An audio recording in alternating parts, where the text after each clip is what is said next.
Let's face it, truck stops sell nothing but junk anymore.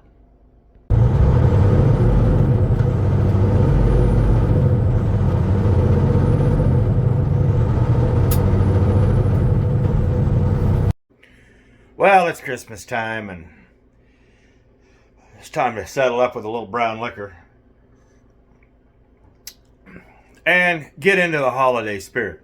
However, I was at Walmart the other day looking for a present for Red, and I came across something, as you probably saw in the last video. I was looking at coffee pots, but I saw something funny, and I don't think we could do the justice of the coffee pot without some comparison, which was something I never really had. And you're like, coffee pots, yeah. But here's the thing. Truck stops sell junk. And when I was a kid, truck stops were where you wanted to go. In fact, when we'd go from Denver, when I lived in Denver, we'd go up to Oregon. We'd stop at the Flying J's. The truck stops had the best restaurants, the best bathrooms, the best. Not anymore. And anymore, truck stops are travel centers now. They're not designed for us anymore. We've already said that. But when you get these 12-volt items like the coffee pot, they just turn out to be junk. They're cheap. So let me show you what I found. We're going to do a comparison.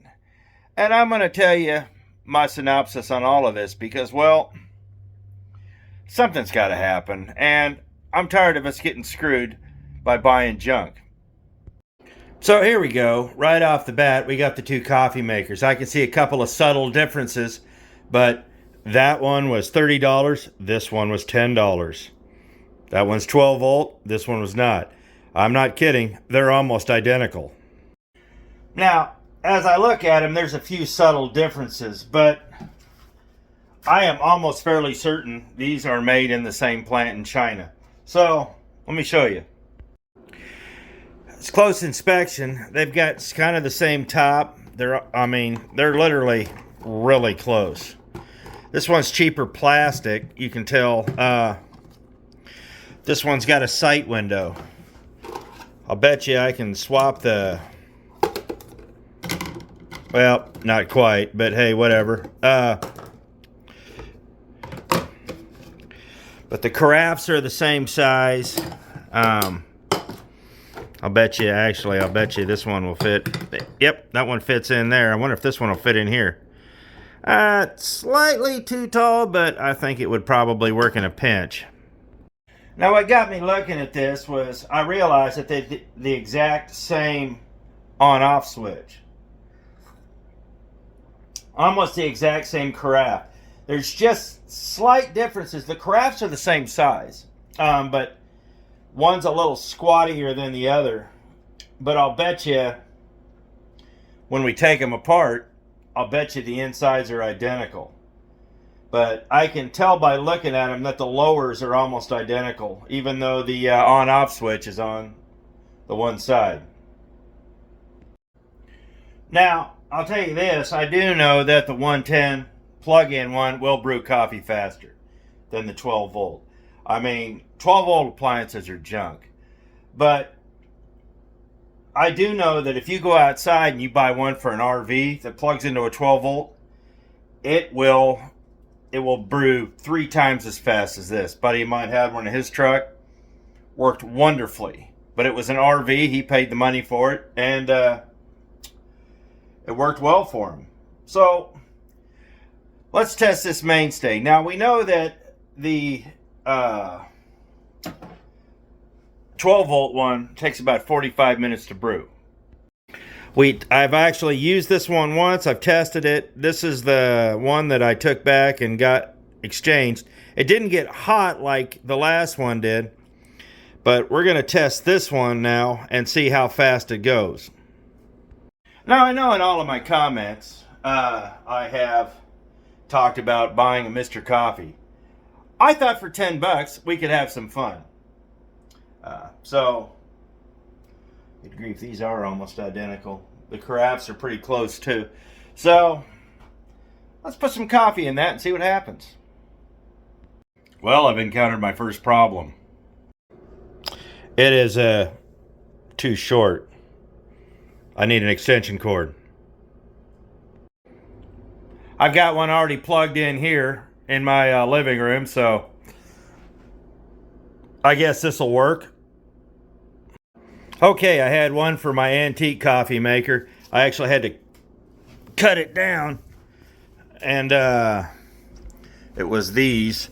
But for this coffee maker, this is from the 70s, but it still works, so hey, why not? I'm not going to sit there and buy a whole package of filters for one thing. So let's find our coffee. Yeah. We have our choice today. The Pilot Cafe du Monde. Well, I'm saving that. And we're not going to touch Folgers, but we got Black Rifle here. And here's the thing. That's for me. The Cafe du Monde is a really great coffee. It's coffee and chicory. It's from the French Quarter. I found it at the Oriental Supermarket in North Wichita, and it is phenomenal. Coffee, chicory, very nice mellow blend. You think with chicory it would be a little rough? Not at all. It's great, and I don't waste good coffee, so we're going to use the Pilot because, well, also that's what we used on the other one. I use Folgers for company, but hey, when I'm by myself, the Black Rifle is where I go because I don't like to share that. Like I said, the Folgers is for company, and you can call me selfish all you want, but until you're paying my bills, that's my coffee. So we've got the water in, we've got the coffee in, got the carafe in. Where's my stopwatch? Clock. Okay. We're gonna hit start. I'm gonna flip this on. Okay, minus 4 seconds. Let's go. 36 seconds into it, and she's already a humming. Oh, Nelly. Truthfully, if this works out, I might end up just throwing that in the truck. I'll get some filters for it. Already have it. Why buy another one? But we'll see. Like I said, plugging it into an outlet is a better deal. And trust me, if you're going to be in the truck and you got an inverter, you're probably going to want a I'm going to tell you to get a 25-foot extension cord. It sounds like a lot, but there's a lot you can do with the extension cord. You can use it on your inverter, on anything inside the truck, but if you have to plug it in somewhere, you can use the same one for that. And there's no point in carrying multiple extension cords.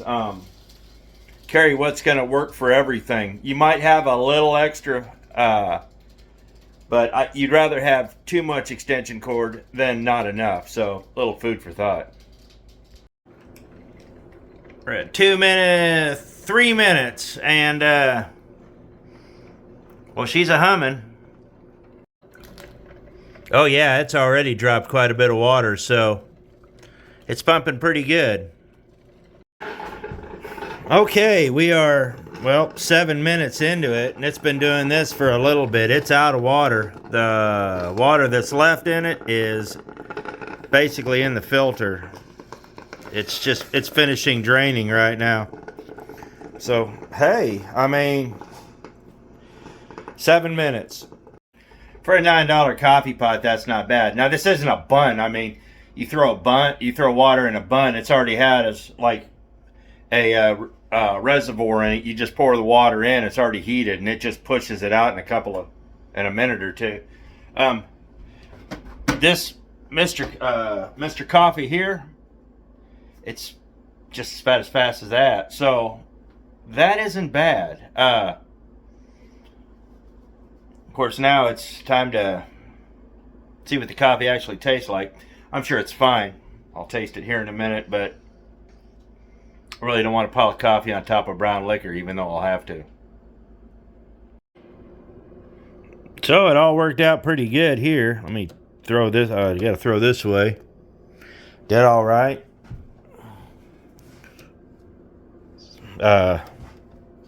Oh yeah, it's still all cool to the touch.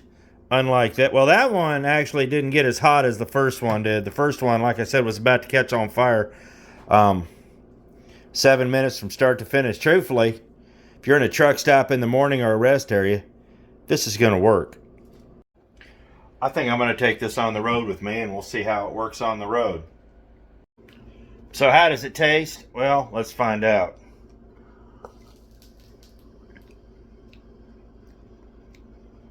It's a little weak. But here's the thing, though. The coffee pot hasn't been seasoned yet. And it probably has a little bit of this, the stuff from manufacturing and stuff in it. You should probably run a tank or two of water through it first.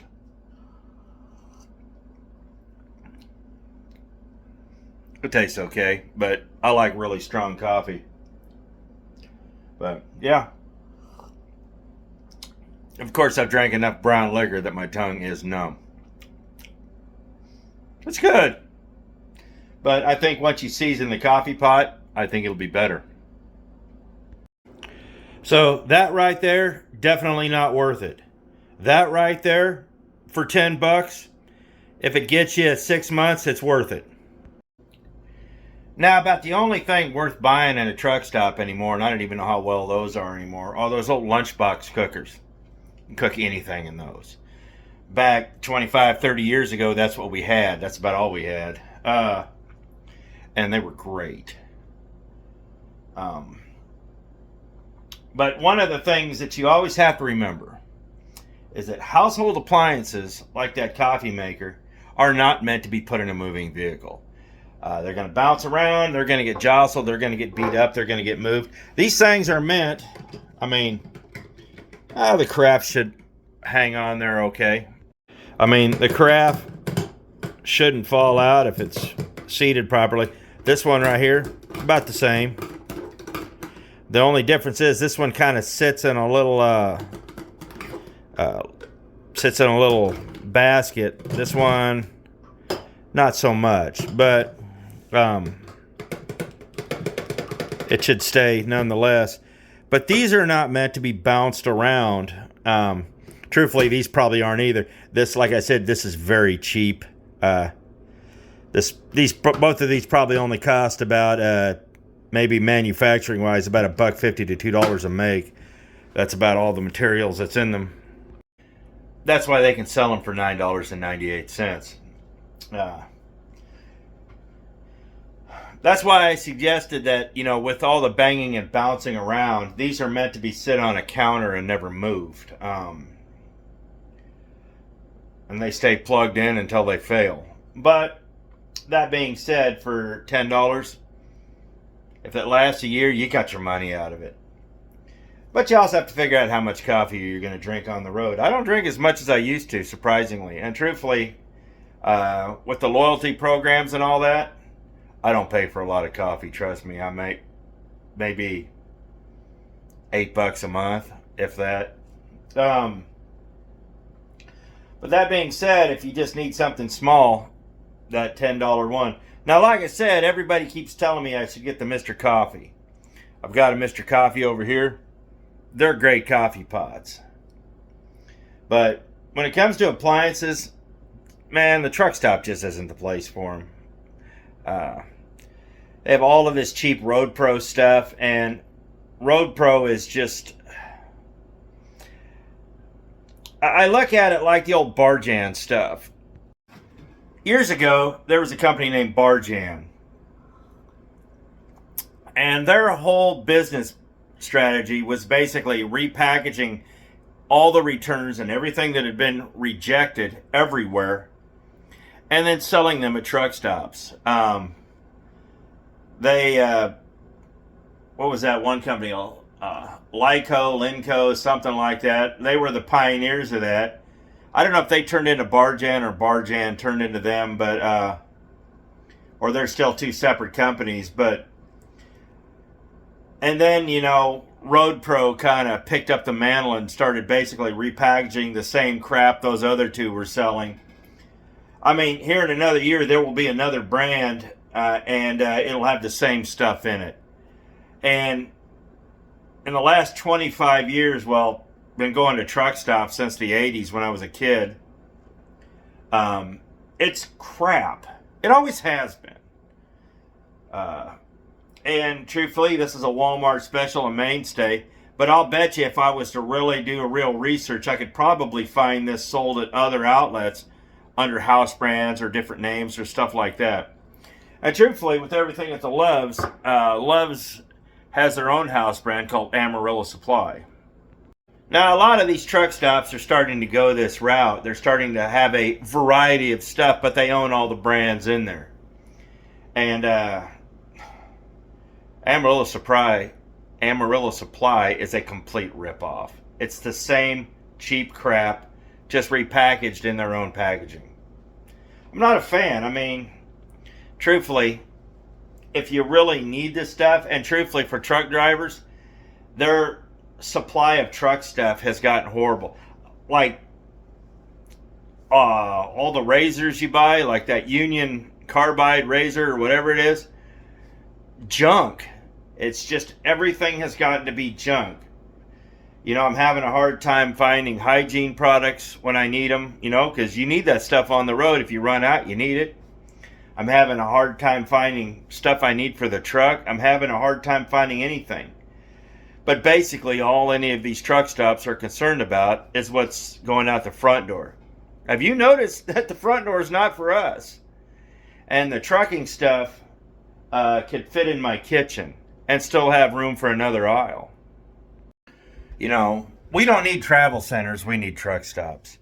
We need things that are geared towards our industry because there are things that we need that we just can't buy at Walmart. And we don't have access to a lot of Walmarts. A lot of Walmarts now won't let us in.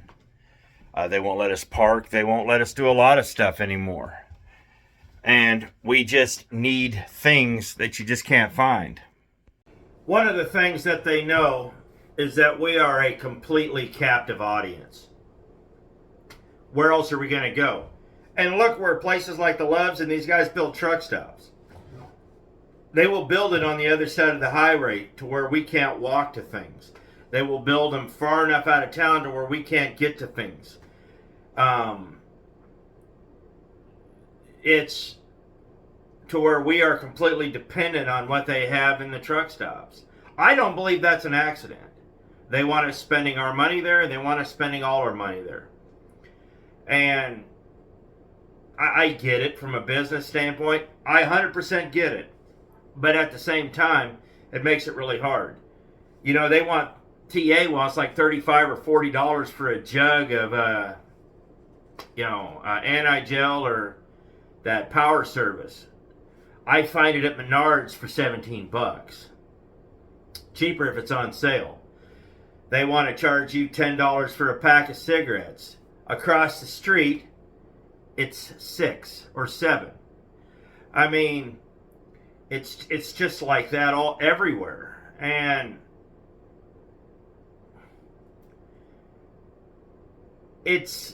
I've never understood the philosophy of, well, no, I understand that we're a captive audience and this is a convenience store. But it's so they know it's difficult and they know we don't have a choice. But I challenge you this. Create a choice. You might have to make an extra stop during the day. You might have to buy a few things before you leave the house. You saw my truck. I don't have a lot of room for these things.